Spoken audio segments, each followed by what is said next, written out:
ക്ഷാമ CPM-ന്റെ party സമ്മേളനങ്ങൾ വരാൻ പോവാണ്. നമ്മൾ ഈ പി ജയരാജനെ കൺവീനർ സ്ഥാനം LDF-ന്റെ കൺവീനർ സ്ഥാനത്ത് നിന്ന് പുറത്താക്കിയപ്പോൾ പറഞ്ഞ ഒരു കാര്യം, പാർട്ടി സമ്മേളനങ്ങൾ തുടങ്ങിക്കഴിഞ്ഞാൽ പിന്നെ അദ്ദേഹത്തിനെ ആ സ്ഥാനത്ത് നിന്ന് പുറത്താക്കാൻ പറ്റില്ല. അപ്പോൾ അതിനു മുമ്പ് അദ്ദേഹത്തിന് ആ സ്ഥാനത്ത് നിന്ന് മാറ്റുകയായിരുന്നു. അപ്പോൾ ഈ പാർട്ടി സമ്മേളനങ്ങൾ വരുമ്പോൾ CPM-നെ പ്രതിരോധത്തിലാക്കുന്ന എന്തൊക്കെ വിഷയങ്ങൾ, പ്രത്യേകിച്ച് ഹേമ കമ്മിറ്റി റിപ്പോർട്ട് വരുന്നു, മുകേഷിനെ കുറിച്ചുള്ള ചർച്ച ഉറപ്പായും ഉണ്ടാകും. അദ്ദേഹം പാർട്ടിക്കൊരു ബാധ്യതയായി, ഒരു ഭാരമായി നിൽക്കുകയാണ്. പിന്നീട് ലോക്സഭാ ഇലക്ഷന്റെ തോൽവിയെക്കുറിച്ചുള്ള ചർച്ചയുണ്ടാകും. അതിനപ്പുറത്തേക്ക് മറ്റെന്തൊക്കെ വിഷയം, പിന്നെ ഇപിയെ കുറിച്ചുള്ള ഒരു ചർച്ച ഉറപ്പായും ഉണ്ടാവും. അതിനപ്പുറം എന്തൊക്കെ, ഈ ഭരണം ഇങ്ങനെ തന്നെ ആകണമോ അതോ എന്തെങ്കിലും മാറ്റം ഉണ്ടാകണോ എന്നുള്ളതിനെ കുറിച്ചൊക്കെയുള്ള ചർച്ചകളൊക്കെ ഉണ്ടാകാൻ സാധ്യതയുണ്ടോ? ഇതിൽ എന്ത് മാറ്റാനാ ഭരണത്തിൽ എന്ത് മാറ്റാനാ? ഇപ്പം ബാറ്റ് ചെയ്യാൻ വേണ്ടി പാർട്ടി സമ്മേളനം എന്ന ക്രിക്കറ്റ് ഗ്രൗണ്ടിലേക്ക് ബാറ്റ് ചെയ്യാൻ വേണ്ടി പിണറായി വിജയനും MV ഗോവിന്ദനും കൂടി ഇറങ്ങിപ്പോകുന്നതിന് തൊട്ട് മുൻപ് തന്നെ വിക്കറ്റ് വീണു ചിറ്റപ്പൻ ഔട്ട്. റൺഔട്ട് ആക്കിയെന്ന് വേണമെങ്കിൽ പറഞ്ഞു. ചിറ്റപ്പൻ ഗ്രൗണ്ടിൽ എത്തുന്നതിന് മുമ്പ് ഔട്ട്. ഗ്രൗണ്ടിൽ എത്തുന്നതിന് മുമ്പ് ചിറ്റപ്പന്റെ വിക്കറ്റ് അവിടെ പറഞ്ഞ് വെള്ളം കൊടുത്താൽ മതി. ക്രിക്കറ്റിലൊരു നിയമം ഉണ്ടല്ലോ, ഈ ഇത്ര സമയത്തിനകം ക്രീസിൽ എത്തിയിരിക്കണം അല്ലെങ്കിൽ വിക്കറ്റ് ആണ്. അതുപോലെ ഇത്ര സമയത്തിനകം ക്രീസിൽ പോലും എത്താനാകാതെ ചിറ്റപ്പൻ വീണു. ആ ചിറ്റപ്പൻ വീണു. അതിന്റെ തൊട്ടു പിന്നാലെ അതിന്റെ അലയൊലികൾ അവിടെ നടക്കുന്നതിനിടെയാണ് ഹേമ കമ്മിറ്റി റിപ്പോർട്ട് എന്ന് പറയുന്ന കൊടുങ്കാറ്റ് ആഞ്ഞു വീശി AKG സെന്റർ അതിൽ ആടി ഉലഞ്ഞുകൊണ്ടിരിക്കവെയാണ് പിന്നെ ചിറ്റപ്പന്റെ വിക്കറ്റ് മറ്റൊരു സൈഡിൽ വീഴ്ത്തേണ്ടി വന്നത്. ചേട്ടൻ പറഞ്ഞ പോലെ തന്നെ ചിറ്റപ്പൻ ഇല്ലെങ്കിൽ പിന്നെ ഇത് കളി തുടങ്ങിക്കഴിഞ്ഞാൽ ചിറ്റപ്പൻ ഗ്രൗണ്ടിൽ വരും. ഏതാ സമ്മേളനം എന്ന് പറഞ്ഞ കളി തുടങ്ങിയാൽ ചിറ്റപ്പൻ ഗ്രൗണ്ടിൽ വരും. പിന്നെ ചിറ്റപ്പനെ ഈ കളി തീരുന്നത് വരെ ചിറ്റപ്പനെ വിക്കറ്റ് എടുക്കാൻ പറ്റത്തില്ല. കാര്യം ചിറ്റപ്പൻ ബാറ്റുകൊണ്ടൊന്നും ചെയ്യാൻ പറ്റില്ലെങ്കിലും ചിറ്റപ്പൻ ക്രീസിൽ ഒരു സൈഡിൽ ഇങ്ങനെ തന്നെ നിൽക്കും. അവിടെ ഇങ്ങനെ നിൽക്കുമെന്ന് നന്നായി അറിയാം. അതുകൊണ്ടാണ് അതിന് കളിയുടെ തൊട്ട് മുമ്പ് തന്നെ ചിറ്റപ്പന്റെ വിക്കറ്റ് വീഴ്ത്തിയത്. ചിറ്റപ്പന്റെ വിക്കറ്റ് വീഴ്ത്തി ആ ഒരു പ്രശ്നത്തേക്കിനൊക്കെ കൊണ്ടുപോകാന്ന് വിചാരിച്ചപ്പോഴാണ് ദേ ഇവിടെ മെയിൻ സ്ട്രൈക്കർ ആയിട്ടുള്ള PV അൻവർ. അതാണ് ഞാൻ പറയാം. അദ്ദേഹം മറ്റേ എതിരായിട്ട് ബാറ്റ് ചെയ്യുന്നു, ടീമിനെതിരായി ബാറ്റ് ചെയ്യുന്നു, സ്വന്തം ടീമിന് വിരുദ്ധമായി ബാറ്റ് ചെയ്യുന്നു, എതിർ ടീമിന് സ്കോർ ബോർഡ് ഉയർത്തി കൊടുക്കുന്നു എതിർ ടീമിന്. PV അൻവർ അത് ഇവരുടെ പ്രധാന ബാറ്റ്സ്മാനാണ്, പ്രധാന പോരാളിയാണ് PV അൻവർ.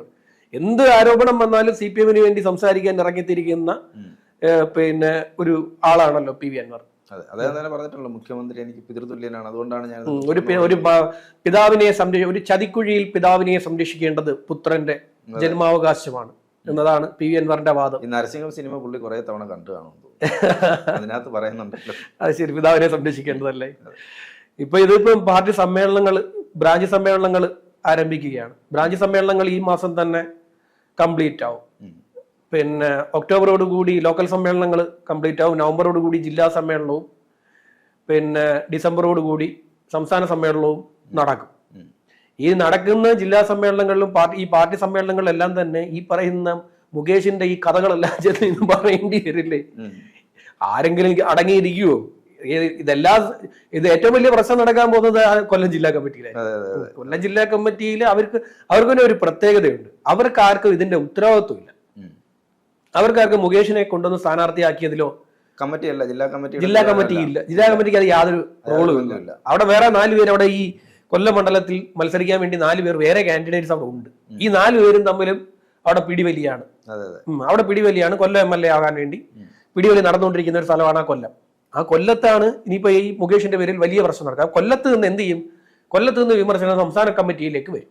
ഞാൻ കേട്ടതെന്ന് പറഞ്ഞാല്, ആദ്യ തവണ മുകേഷിനെ സ്ഥാനാർത്ഥിയാക്കാൻ തുടങ്ങിയപ്പോഴത്തെ അന്ന് ഗുരുദാസനാണല്ലോ, അപ്പൊ അദ്ദേഹത്തിനെ വെട്ടാൻ വേണ്ടിയാണ് അദ്ദേഹത്തിനെ കൊണ്ടുപോകുന്നത്. അപ്പൊ ആ സമയത്ത് കമ്മിറ്റിയിൽ ഇദ്ദേഹത്തിനെ ആക്കുന്നതിനെ കുറിച്ച്, ഇദ്ദേഹം ശരിക്കും അതുവരെ CPI ആണ്, CPM അല്ല, CPI ഫാമിലിയാണല്ലോ, ഓമാധവന്റെ ഫാമിലി എന്ന് പറയുന്നത്. അപ്പൊ ഇദ്ദേഹത്തെ ആക്കാൻ തുടങ്ങിയ പിണറായി സ്റ്റേറ്റ് സെക്രട്ടറി അദ്ദേഹം വന്നു. അദ്ദേഹം പറഞ്ഞു, അപ്പൊ ഇത് ഭയങ്കര ബഹളമായി, മുകേഷിനെ ആക്കാൻ പറ്റില്ല എന്നുള്ള തരത്തിലേക്ക് ബഹളമായപ്പോ പിണറായി വന്നു വരട്ടി,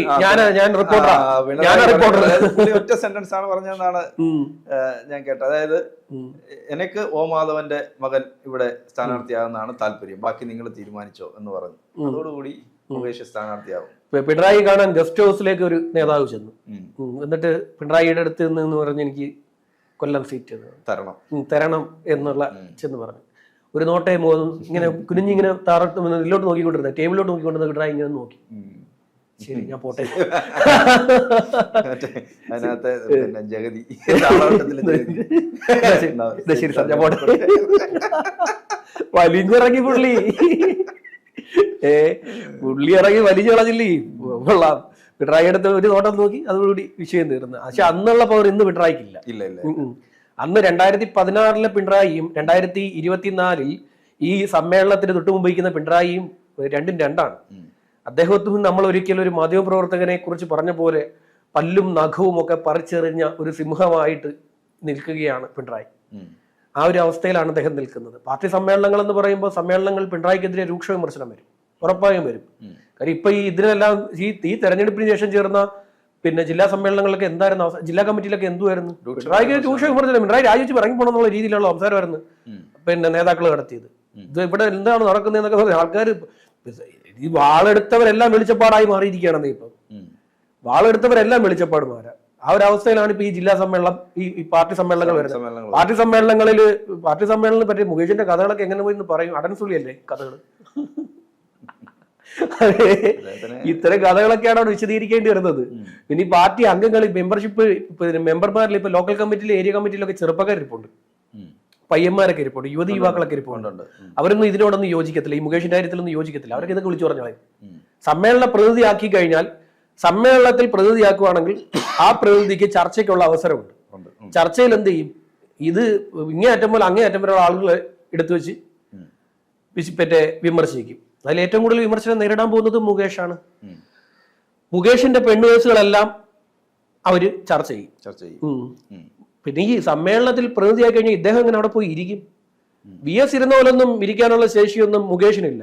VS വിമർശനങ്ങൾ രൂക്ഷ വിമർശനങ്ങൾ കേട്ടാലും അദ്ദേഹം ഒരു പാർട്ടി പ്രവർത്തകനായതുകൊണ്ട് കേട്ടിരിക്കും. മുകേഷിന് ഒരുമാതിരി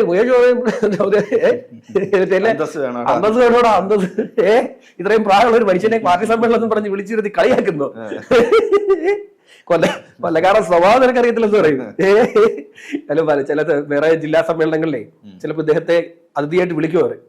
ജില്ലാ സമ്മേളനത്തിൽ ചിലപ്പോൾ അതിഥിയായിട്ട് വിളിച്ചെന്നിരിക്കും മുകേഷിനെ. ഒരു സിനിമാ താരമൊക്കെ ആണല്ലോ. അങ്ങനെയൊക്കെ വിളിച്ചിട്ട് അദ്ദേഹത്തെ വിമർശിക്കുന്നവരെ കേട്ട് കഴിഞ്ഞാൽ അദ്ദേഹം പറയും അന്തസ് വേണോടാ അന്തസ്. ഇത്രയും പ്രായമുള്ള മനുഷ്യനെ വിളിച്ചു വരുത്തി അപമാനിക്കുന്നു.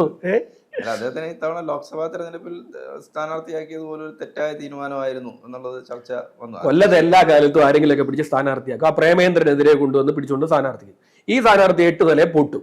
അപ്പൊ സ്ഥാനാർത്ഥികളെ നിർത്തിയതാണ് തെറ്റെന്ന് പറയും. അത് സ്ഥിരം പരിപാടിയാണ്. അത് കാലങ്ങളായിട്ട് നടന്നു വന്ന ഒരു പ്രോസസ്സാണ്. എന്നാൽ ലോക്സഭാ തെരഞ്ഞെടുപ്പിൽ സ്ഥാനാർത്ഥിയാകാൻ വേണ്ടി ഒരുപാട് ആളുകൾ ആഗ്രഹിച്ചിരുന്ന ആളുകളുണ്ട്. കുപ്പായൊക്കെ തയ്പ്പിച്ച് വെച്ചിരുന്ന ഒരുപാട് പരിപാടികളിലൊക്കെ പോയി ആര് വന്നാലും പ്രേമേന്ദ്രനെ കൊല്ലത്ത് വീഴ്ത്താൻ പറ്റത്തില്ല. വലിയ പാടാ പ്രേമേന്ദ്രനെ വീഴ്ത്തുക എന്നുള്ളത്. പ്രേമേന്ദ്രന്റെ ഒരു ജനകീയ ഇമേജിന്റെ മാത്രമല്ല ചേട്ടാ, പ്രേമേന്ദ്രന്റെ ഒരു പ്രത്യേകത ഉണ്ട്. പ്രേമേന്ദ്രൻ എന്റെ ഒരു സുഹൃത്തിന്റെ കല്യാണത്തിന് പോയി. പ്രേമേന്ദ്രനെ അദ്ദേഹം ചെന്ന് കല്യാണം വിളിച്ചു. പ്രേമേന്ദ്രൻ അങ്ങേയറ്റം ഓടി വന്ന് കല്യാണത്തിന് വന്ന് ഓടിയെത്തിയപ്പോ രാത്രിയായി പോയി. പ്രേമേന്ദ്രൻ വന്ന് ഇന്ന് ചെറുക്കൻ്റെ അടുത്ത് ചോദിച്ചു, ആരാ ചെറുക്കനാരാ? പ്രേമേന്ദ്രന് ചെറുക്കനെ അറിയത്തില്ല. പോയി കല്യാണം വിളിച്ച് പ്രേമേന്ദ്രൻ വന്നു.